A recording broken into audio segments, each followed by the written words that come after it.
So I want to talk about bottled water um, today a little bit. Uh, we didn't have a market for bottled water, certainly a very, very tiny market for bottled water 40 years ago. And now it's worth nearly €1 billion. Okay. And there's nothing wrong with the water we can drink in the tap in this country. By and large, in pretty much 95% of the country, you can drink the water out of a tap. So why do we spend money on bottled water? That's something we want to understand, because it's a real marketing success story for the water companies. Not so good for the environment, but why is that? So that's what we'll come back to that as we go through a couple of things today. We talked about sort of a process that we would follow with marketing just about 2 classes ago. This idea that we should have a mission, we should do some sort of situation analysis, develop a marketing strategy, create a marketing mix, and then implement and control our marketing thing, whatever it's going to be, whatever our mix is going to be. And we sort of broke that down a bit more in terms of this marketing planning process, which is a 15-step process. And it kind of brings in stuff we've talked about elsewhere, as well as some key market tools. We're going to talk a bit more about some of this stuff now, but what I kind of want to flag to you is really a few elements. So I'm going to try and flag, which, I've kind of mentioned this already, and possibly beat it to death. Let me just make this a little bit more obvious. Define your target audience. I think that's really crucial. Okay. So define your target audience. Who is our customer? I kind of stress this all along. Who's our customer? What is it that they want? What is it that they need? We really need to understand them. That's going to be central to what we're talking about, because that really helps us in terms of segmentation. So you don't see segmentation on this list, but actually it's a key part of this marketing strategy, is defining the target audience. The target audience is not the market. The target audience is those that we want to address within a segment that we think works for us, within a market that we've identified. So we need to be quite specific about this, okay? We don't market the same way to everybody, okay? We don't promote the same way to everybody. Sorry. So we don't market to everybody the same way. So our learning objectives, know the importance of marketing and organization. We've talked about that. We've talked about market research. We talked about it the last day. We'll talk a little bit more about that. We've talked about this already, the understanding how my customer groups are targeted. We're going to talk more about that now as we develop a marketing mix. So the reason I have here, how do you like your salt down the bottom, is, well, I want to show you this. And I think I've probably showed it to you already, but let me just do it again, just in case. Okay, I'm going to go to Tesco because I know this is the way it is in Tesco. And the question was, how do you like your salt? So we're looking at Tesco, which, is a big retailer, grocery retailer here. And when we look at this page, so what is salt? The chemical symbol for salt is sodium chloride, is it? Sodium, NaCl, sodium chloride, NaCl, the mineral substance, okay? And yet Tesco are selling 143 different versions of this. Now, I'm not really sure, 26 categories. Okay, it comes up in different areas. Let's look at the baking and see what's in the baking space. So I have sea salt, pepper. Okay, so it's not pure salt. Sea salt roasted corn snack. So it's beyond just salt. If I go tins and packets, oh, there we go, salt free. So it appears on the label. So it's not 143 different versions of salt, but there are still, if I look at cooking ingredients, okay, and we look cook ingredients, there are still 35 versions. Okay. Now, salt is sodium chloride. We've just shown that. Okay. So why is it that there are so many different versions?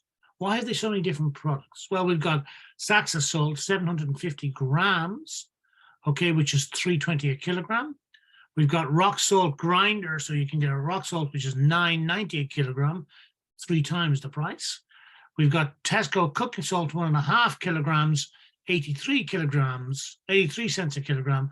So that's much more cooking salt, which is, you know, a quarter of the price of this one, which means it's a 1/12 of the price of this rock salt.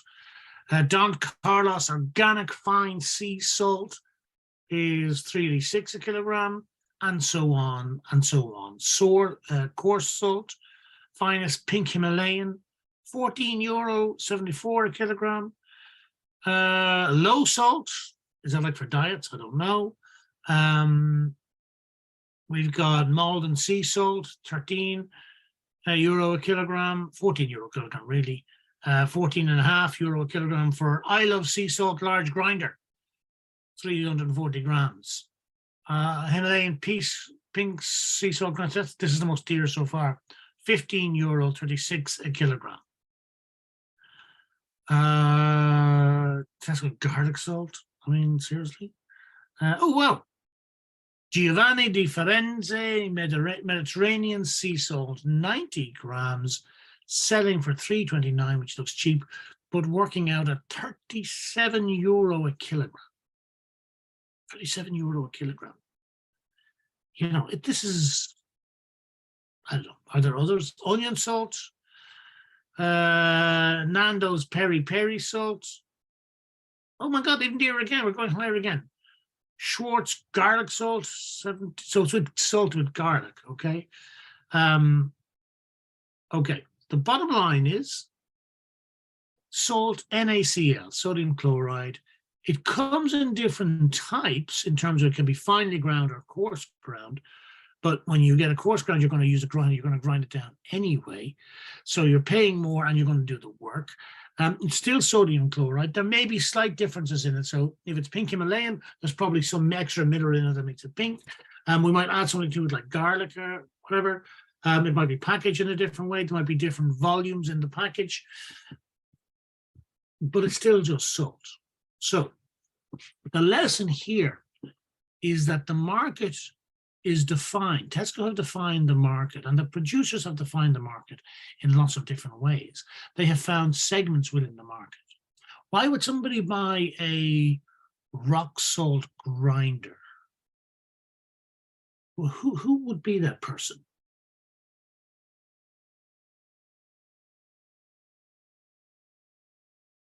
Do you think? So if we talk about this one here, Tesco finest pink Himalayan salt mill. So that's like a grinder. Who would buy that?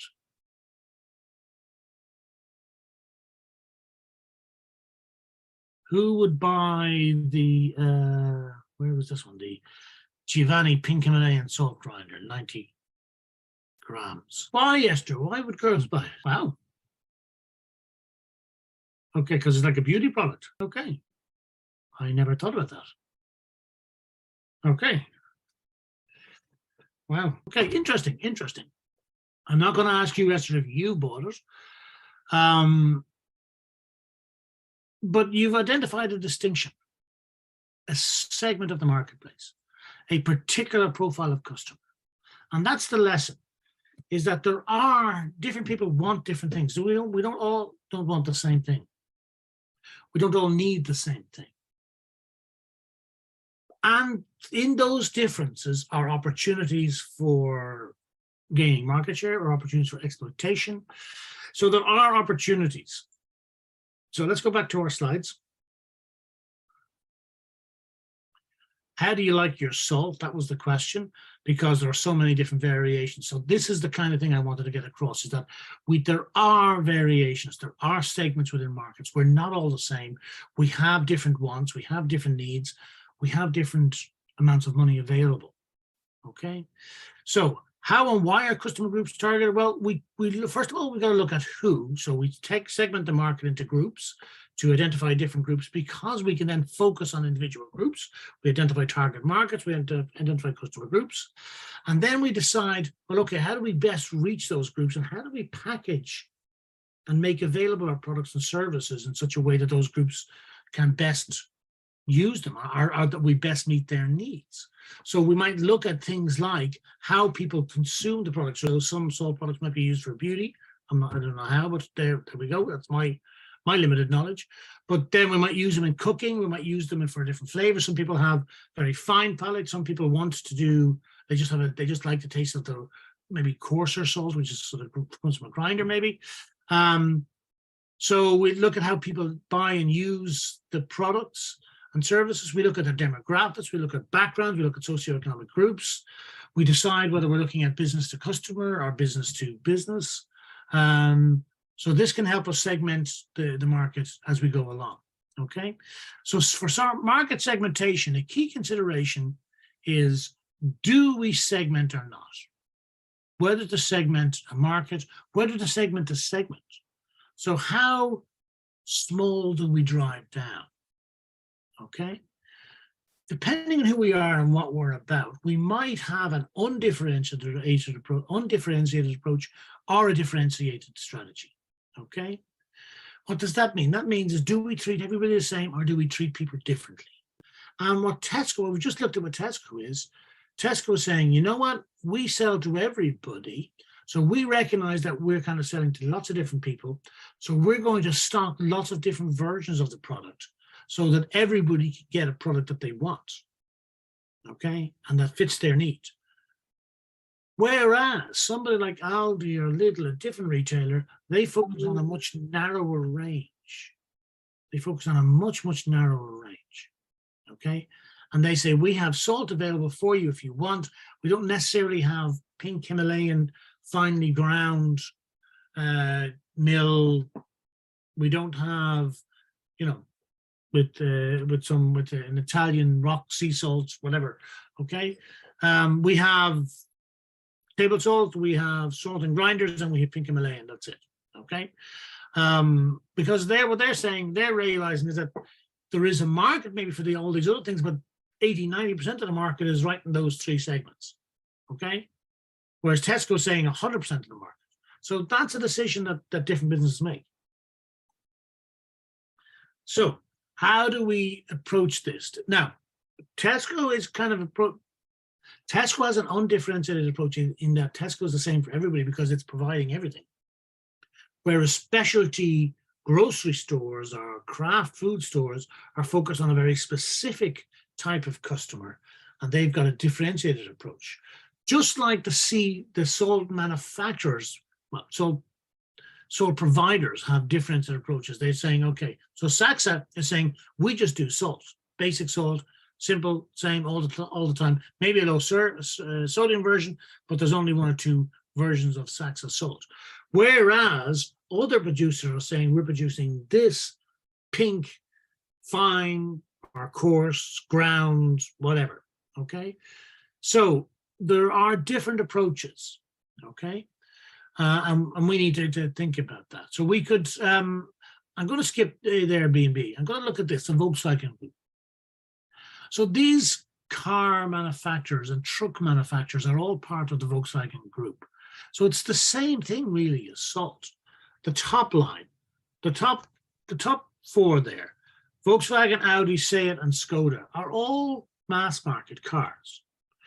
Bentley and Bugatti and Lamborghini and Porsche are exclusive market cars.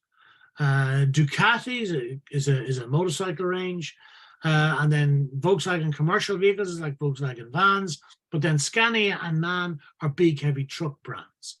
Okay, so the Volkswagen Group has 12 different brands on that slide. Okay, 12 different brands, and within that, it will have different products. Why does it have different brands, and why does it have different products?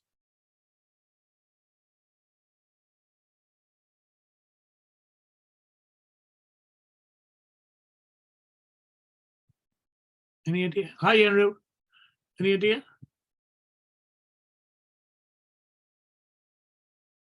Does the person who buys a Bentley, do they also look at Seat? Are they considering a Seat or a Bentley? Or a Volkswagen or a Bentley? Or somebody's looking at a Volkswagen Golf, are they also considering a Porsche 911?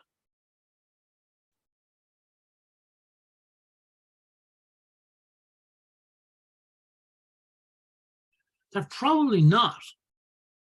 Okay. So if we look at this profile here, the Volkswagen Group, and this is just some of the cars, like the Seat, the Volkswagen, the Audi, and the Skoda.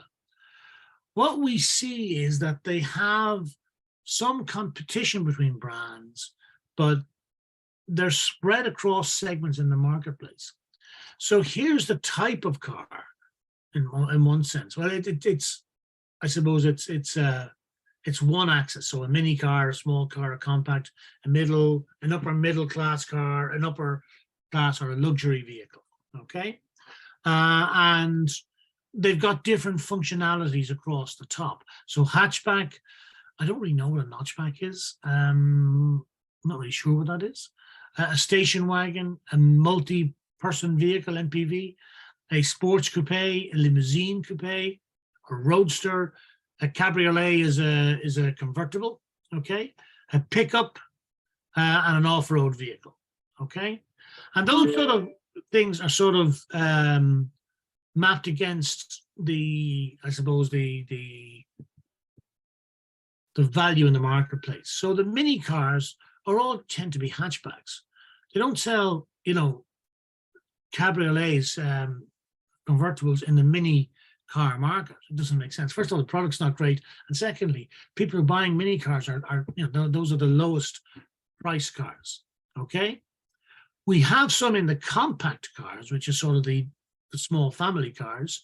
We've got big competition here in the hatchback, and if you look across, if you think about your Volkswagen Golf or your Volkswagen Passat or your Audi A4, we've got the basic car, we've got the hatchback version, we may have a station wagon version, there may be a sports version, there might even be a roadster, which is a two-door, and there might be a convertible, which there's an A4 convertible as well.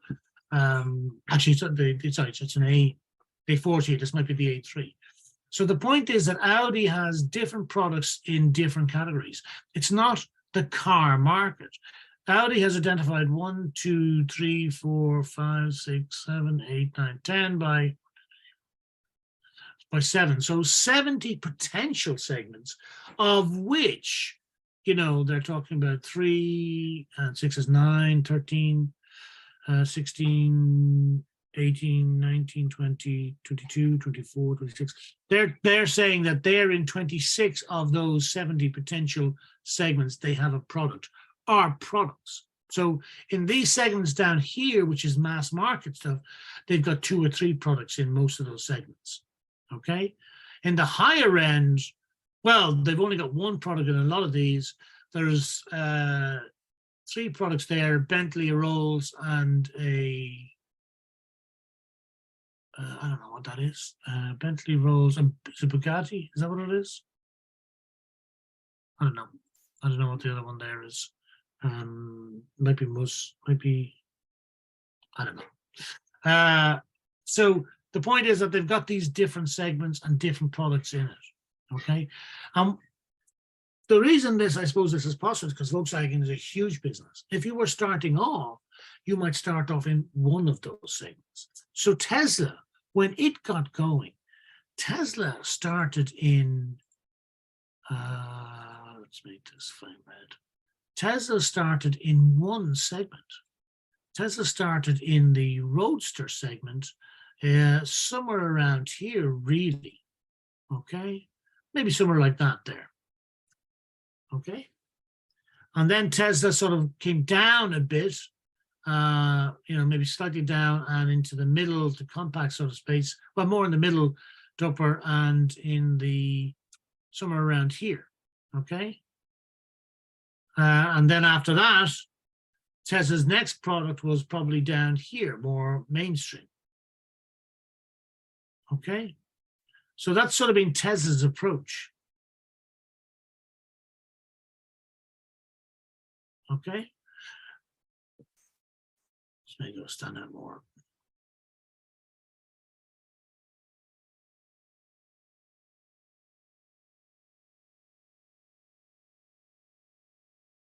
Put a big T in this one just to make sure we know what it is.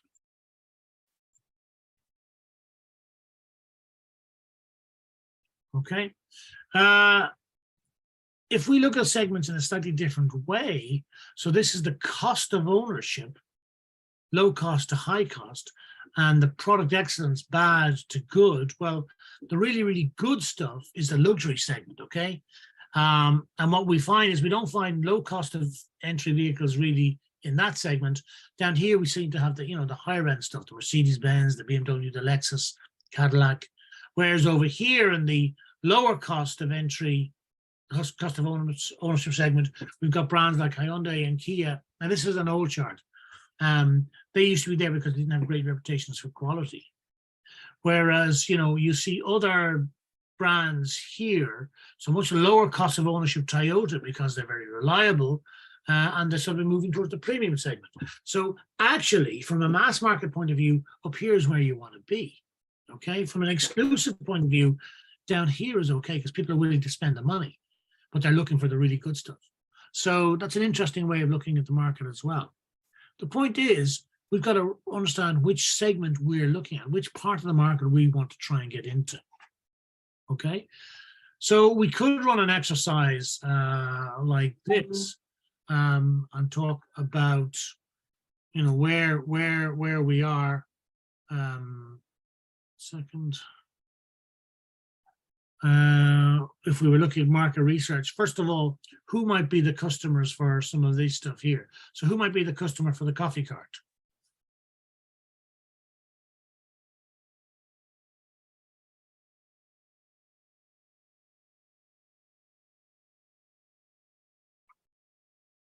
Okay, or who might be the customer for a fashion store? How would we distinguish those?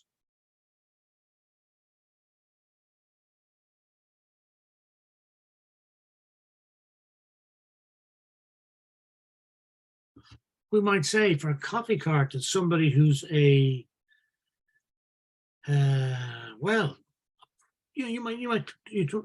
might be a commuter on the way to work, right? Could be an office worker. Okay, it could be a city dweller. So they're unlikely to live in the countryside in a rural area because there's no real, it doesn't make sense to have a coffee cart out in a rural area. There aren't enough customers. You put a coffee cart where it's high rent, where there's lots of people, and where there's a demand. And part of the demand is convenience. Okay. If we talk about takeaway or delivery food, who might be the customer here? What words might we use to describe? If you think about it, they have to be local, don't they? Because they have to be local because you're not going to go long distance for food, right? You're not going to take away food and go long distance because it gets cold. So you're going to have to be somewhat local, which would kind of imply city or town, or certainly village, but not out in the countryside. Okay.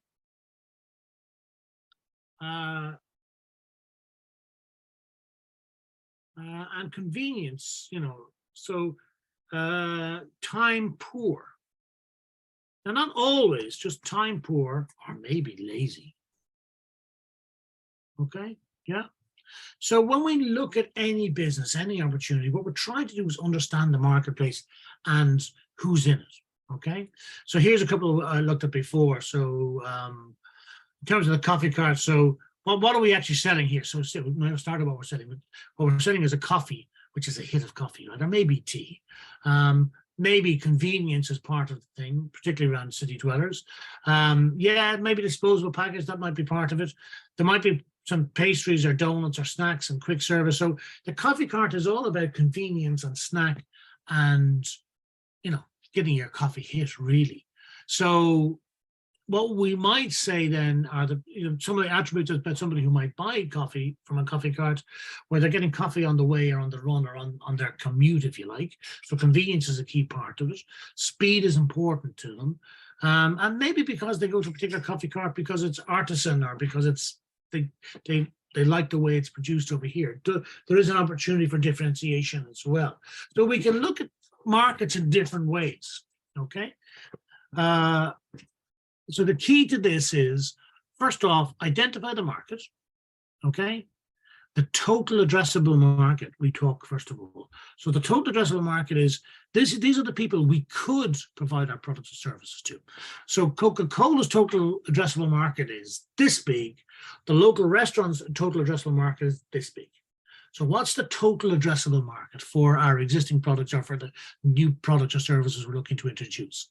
So what is it? And then how do we identify or select our, in some way devise up the marketplace? So we're looking for ways to apply some sort of base to distinguish between the marketplace, the elements in the marketplace.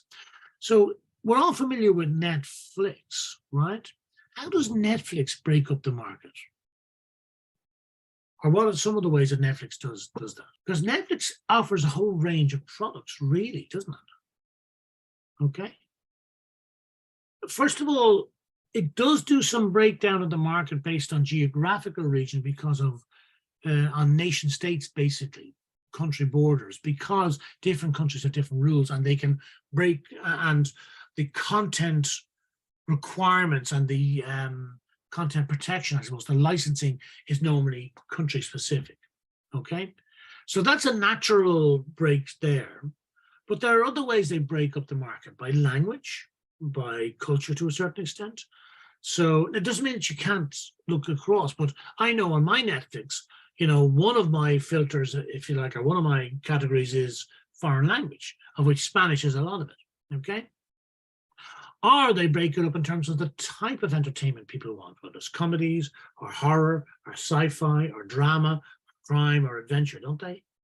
So, and what they do then is they say, well, we have products available in each of these segments. Which segment are you interested in? Let's show you the products that are available in that segment.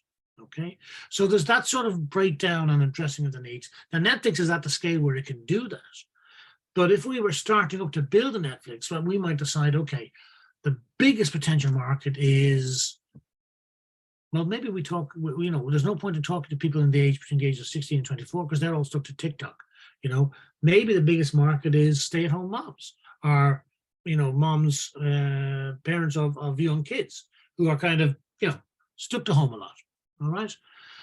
So we might segment the market in different ways. And as we do that, as we sort of figure out the different basis for segmentation, we should start to develop profiles of those target segments. In other words, this is segment A, these are the people in segment A. This is segment B, these are the people in segment B, and this is what they want. So really what we're trying to do is to try and figure out who we're trying to market to. So this is an old picture, right? But it's a picture of a newborn, okay? So let's look at this from the other angle. What businesses would be interested in this scene and the people in this scene, and who would they be targeting and why? Well, you're not necessarily going to target the baby, right? But the new parents are obviously going to be a key feature, aren't they? They're going to have needs, they have wants, they have particular issues that they need dealt with. The people around the baby, so the family, so particularly, not so much the kids, but particularly aunts and uncles and friends and so on, they're a different market, aren't they? They're not necessarily going to be dealing with, raising the kid directly, but they're going to celebrate in the moment, which there might be a gift market. All right. So we can look at marketing in lots of different ways. So we can segment, we can go from zero or undifferentiated segmentation to hyper-segmentation. If we don't identify any segments within the marketplace, we're talking about an undifferentiated strategy. It's mass marketing. We're trying to sell everything to everybody. And really that's Tesco to a certain extent, okay? If we have some sort of focus strategy, right? We might identify a segment within the marketplace. We might have a very niche marketing effort. We're not saying that the market is one segment. We're identifying one segment within the market. So, for example, if we go back to the salt grinders, okay, the salt mills are very much aimed at people for whom the very act of grinding out the salt possibly makes them feel ownership of the dish. They feel that they're a little bit in control to a certain extent. And maybe if we were to profile those people, we might say, well, they're more foodies, more gourmets. They like the idea of food and the different tastes, and they want to try different things. They're not just taking salt because it's a basic requirement. They're saying, I would like a little bit of this to nourish the flavor, right? If we have two or more segments, we might identify different niches in the marketplace. We might have a differentiated strategy. So instead of just focusing on one group, we might have one strategy for this segment and one strategy for this segment and one strategy for this group over here. Okay? So we might have multiple niches, which means we have to have different focuses. It doesn't mean that it's a completely different message, although it could well be. But there could be an element that's the same, but that we have components that are different. So if we go back to our Coca-Cola, well, we know that Coca-Cola adverts come in different ads. And in reality, because we all look different as well as having the holistic, we're all happy families and happiness is and moment of refreshment ads, there are cultural specific ads and ethnic ads coming across too. Because, Coca-Cola wants to show the people who they're targeting in the ads. That makes sense. All right. The last approach here is thousands of segments, which is what we call hyper-segmentation, which is where we're almost at one-to-one marketing. Now, that sounds like really difficult, but actually, that's where we're going in many ways, the power of one. The more we can segment and differentiate, then the more we can speak directly to each of those segments or some of those segments, the more our engagement is going to feel very, very directed, or should feel very directed, almost like one-to-one. And that helps build a relationship. So that's behind the idea behind some of this. So these might be our approaches to segmentation. And the process we might follow is the STP: segmentation, targeting, and positioning. Segmentation is identifying the market, identifying the segments and bases in the marketplace. How do we, create some segments, and then development of profiles for those segments. Targeting then is evaluation of the segments and picking out, well, which ones are we going to go for? We're going to go for this one, we're going to go for that one, but we're not going to go for this one in the middle. Okay. And then to position ourselves to identify the optimal position for those targeted segments. We are not trying to target the untargeted. Well, obviously we're not trying to target. We're not trying to address the untargeted segments. That makes no sense. It's the ones that we want to be working in. They're the ones that we need to target. Now, probably the best way to illustrate this is to run through a sort of a business case. So I'm going to show you this video here. This is a business case. We're not going to watch all of it. Okay. We're Outlet Baby Monitors, and we want to share the story of how this sock is bringing parents peace of mind. So our story starts with Tanner working in the hospital. He works with the technology pulse oximetry. You've all seen this. It's a little red light they put on your finger, monitors your vital signs. He found working with this day in, day out that there was a pain with it that he had experienced, and that pain was the cord. He found that patients didn't like it. He found that nurses didn't like it. It got tangled up. It got in the way.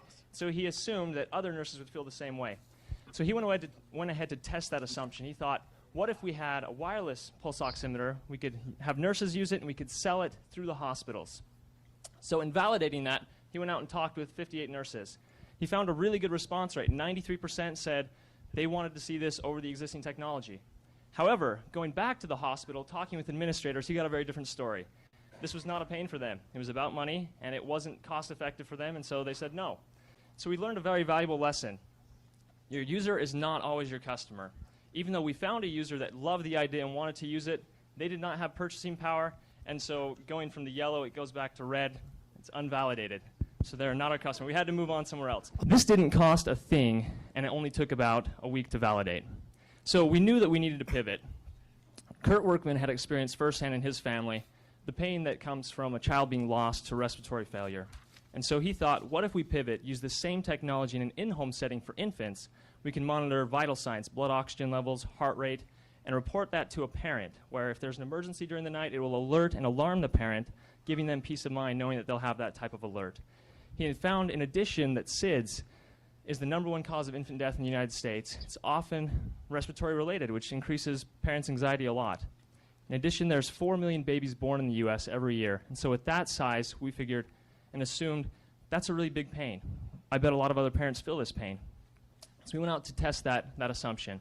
We started with our assumed solution, which was putting the technology into a smart anklet, putting it on the baby.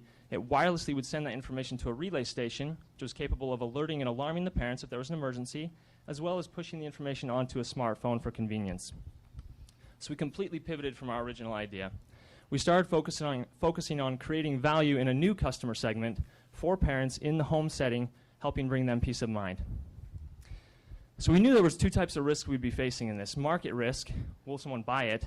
And technology risk, can we build it? We tackled market risk first because it was easier to get to and it was more important. We initially surveyed 105 mothers, and we found that on average they gave us an 8.5 out of 10 on wanting this product, thinking the technology was great. 96% said that they would use this technology. We got a lot of responses like, this is awesome, I want to buy one now, and take my money now and start selling it. We knew this was very early validation, but it at least pointed us in the right direction. We really validated this idea when we took the idea into a class project, for which we built a website, we made a video. The video in reality at the time was nothing more than just smoke and mirrors showing what the product could be or what it could do. We put it up on the website, and it leaked out. We didn't intend for this, but it got picked up by 40 news agencies in 13 different countries. A lot of big names picked up this story.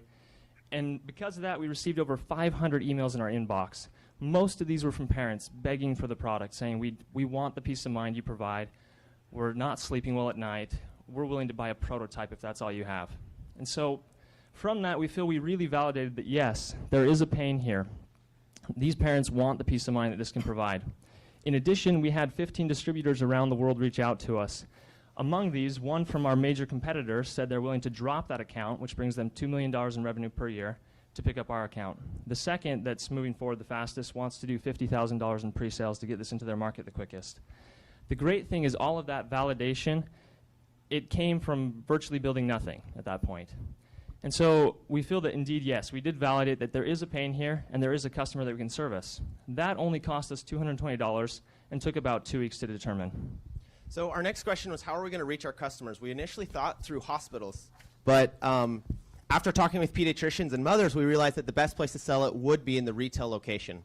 When looking at how much it was going to cost us to make our product, we realized that at the end, the customers would have to be buying it at around $200. Our question was, are we really creating that much value? So we originally thought and assumed that we would have to rent the product. Our initial survey was pointing us in that exact same direction. We got out of the building, went and talked to the people over at Babies R Us, and they told us there's a huge span of different products as far as price goes, and that the ones that were being purchased the most were in the $200 range. We didn't believe the lady when she told us this, so we called 33 other baby stores, and they told us actually the exact same thing. We were completely wrong. 71% of the baby monitors being purchased today are in the $200 to $200 or $250 price point. And we learned that surveys can also lie if you don't word it correctly. We were asking, what would you expect to pay? But when we started asking what's the maximum you would pay, that completely changed the results that we were getting. We also A/B tested this on our website. People thought that they were purchasing the product when they clicked on the reserve button at different price points. This allowed us to find out what the elasticity of the demand was and find our demand curve and find that the profit maximizing price was at $299. So we, in fact, were proved wrong, and luckily we will be able to sell the product. This cost us $30 and 3 weeks. The next question was, could we build it? And that went right with our next technology risk. The 2 factors that we needed to prove out was pulse oximetry and wireless transmission in this usage. We first did wireless transmission because it was easier. We built the proof of concept. It cost us $300 and 7 weeks, and it was able to do everything that we wanted it to, even though it looked kind of ugly. After proving that, the next question was, can we create pulse oximetry specific for infants? So we went back to the hospital. We interviewed the nurses. We watched how they were using the product, or the current pulse oximeters, and we realized that our design wasn't going to work. For technical reasons, we had to switch to a more sock-like design. We tested that sock-like design with over 120 hours of testing. We did it in 26 different homes and 7 overnight tests with parents. We are happy to see that with our new design, we could in fact build it. It cost us $500 in 12 weeks on working on that. Our next question, which unfortunately we didn't learn this until later in the game, was that we needed FDA clearance on this product. And the first person we talked to said it was going to cost us over $1 million. We had to figure this out. We talked to 16 professionals. We even talked to the labs that we need to work through, and we know it's going to cost us at maximum $200,000 in 13 months. We validated that, and it only cost us $200 in 3 weeks. But at this point, this validation was really bittersweet. We said, man, is $200,000 in 13 months and all that liability really running lean before we can even get a product into a customer's hands? Could we not create something that will be more minimal and less risky and start with that in the market? What was holding us up was the alarm. Alarm plus pulse oximetry means that you need an FDA clearance. We thought, well, what if we scratch the alarm? What could we do? We said, well, we'd have the same product that would still give you all these really cool things, and we could play with that data really in a lot of interesting ways. And maybe we could call it our infant health tracker. This was completely unvalidated, so we had to go back and revalidate whether or not this product with that slight tweak would be different. So we grabbed our clipboards and we headed out to a bunch of retail locations, and we interviewed 81 people in person. We gave them 4 pieces of paper and said, which one would you buy if you had to? And they had to choose between our product and then the 3 other types of product that they can buy in those same price points. We were amazed when 20% of them said that they would choose our product. And we also learned so much about our customer. It's not a one-size-fits-all customer. In fact, we really kind of have a whole range of customers. On one side, we kind of have like our hippie-type mom that's a lot less worried about these types of things. And then you also have the moms that's on the opposite side of the spectrum. The ones that were less worried told us things like, and we kept hearing it over and over, I wouldn't want an alarm on this. This would drive me crazy. And it absolutely floored us, but we realized that our alarm version wouldn't even capture part of the market. And by starting with a health tracker that they liked already, we'd be addressing a completely separate market, not cannibalizing our own sales, and starting with something that was a lot less risky to begin with. As for the parents who weren't worried, we would launch our next product a few months down the road after we'd learned from some risk and avoided some risk with our first product. So that was validated, and we learned so much more about how our customer base is segmented out. This cost us nothing, and it took about 3 weeks to do. Moving forward, we still need to validate a few things. We need to validate whether or not there's a few other subscription-like revenue streams, and we also need to find key partners that are in operations and have retail experience. We got all this done for just over $1,000 and 24 weeks. And we did a lot of validation and talked to a lot of people, not just surveys, but over hundreds of people we one-on-one interviewed and tried to make fake sales with. We're really excited to be launching this summer with the non-alarm health tracking version that doesn't need FDA. Okay, I'm going to stop it there. Okay, what do you think? It's more than just market segmentation as a video, but that business is now worth somewhere around $300 to $500 million. Okay, so these guys won a business case presentation competition with this pitch, but it became a real business. I mean, this is not, they weren't making this up. This became a real business, and they managed to get a series of elements of funding in place. Now, this is quite a complex product because it's a baby, effectively a baby monitor. Okay, but the same idea applies. Now, just a slide before this one here, remember, he said it took about 26 weeks, 6 months. They were developing the product at the same time. So 3 to 6 months is certainly not a bad period. But it is quite, it took them a long time after this as well to get going, but at least they were moving forward. But you're right, there's a lot in it, okay? A couple of key things if you think about it. Their first thing was they were completely wrong who was going to buy this product, weren't they? Even what the product was. Right? Their first pivot was, while it was something that would help the nurses, this sort of wireless pulse oximetry, and they were thinking hospitals all over the world, big market. No, that simply wasn't going to happen. Sure it wasn't. Okay? And they realized very quickly that this was not a market for them. Okay? So pivoting to another market, this idea of new babies and newborns parents or new parents in particular who have a baby and are responsible for a baby for the first time, and to our in all cultures, we sort of are very protective of babies, and particularly new moms and dads are very nervous, like it's new to them.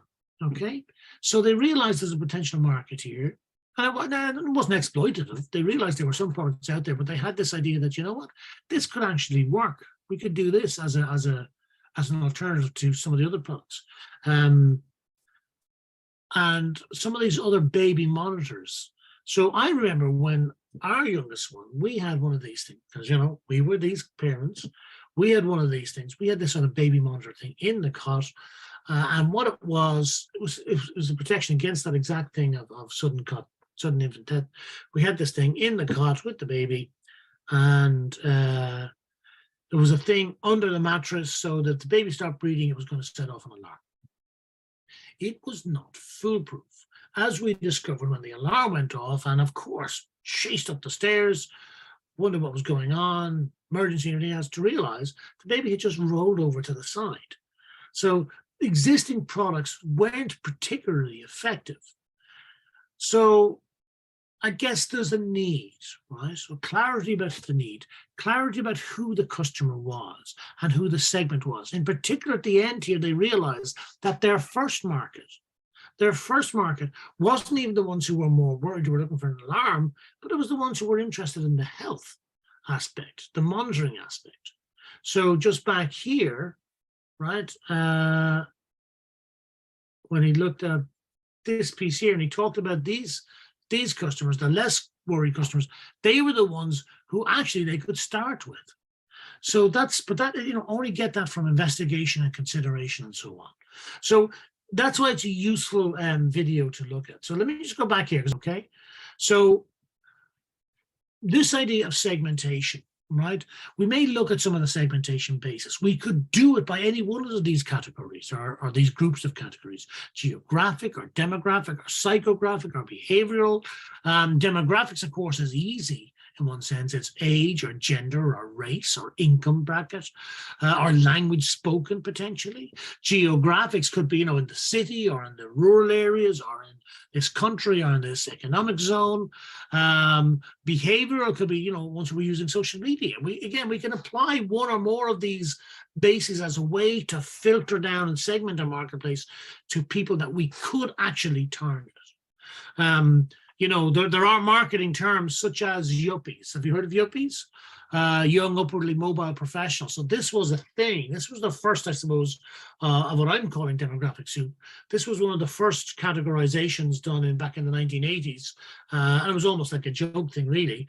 But marketing people, advertising people realized that young, upwardly mobile professionals, the ones in New York or London or Paris or Tokyo, who were young, suddenly were getting good paying jobs, had disposable income, that they were a really interesting marketplace because they would buy pretty much anything that was fashionable or different or new, they would buy. So this was a particular categorization of any market, really. And because they were young, upwardly mobile, by definition, they didn't have kids. They didn't have pets usually. They weren't tied down. They could spend money on themselves. And that led to sort of other distinctions like dinks, dual income, no kids. So like yuppies personified, or yuppie squared, if you like. Dual income, no kids, early retirement, a dinker. In other words, so this is somebody who's no kids, two incomes in the household, and yet they're going to be they're going to be retiring very soon. So they're going to have loads of disposable income. Sinbad, single income, no boyfriend and desperate. Oh my God. So there we go. Glams, graying, leisured, affluent, and married. So older married people who loads of money and probably bored. Okay. Kippers, kids in parents' pockets eroding retirement savings. So we have a lot of kippers in Ireland at the moment because we have accommodation issues. So a lot of kids are still living at home, even into their 20s and early 30s, because we don't have our accommodation market is screwed up. We don't have enough housing for people to move out and get to their own places as much. So I'm calling this demographic soup. It's a bit jokey in one sense, but there's an element of truth here. It's about saying, okay, where's our market? What's the segment? How do we target them? What are the characteristics that define this group that holds them together that we can now figure out a marketing mix for? All right, folks, thank you very much. All right.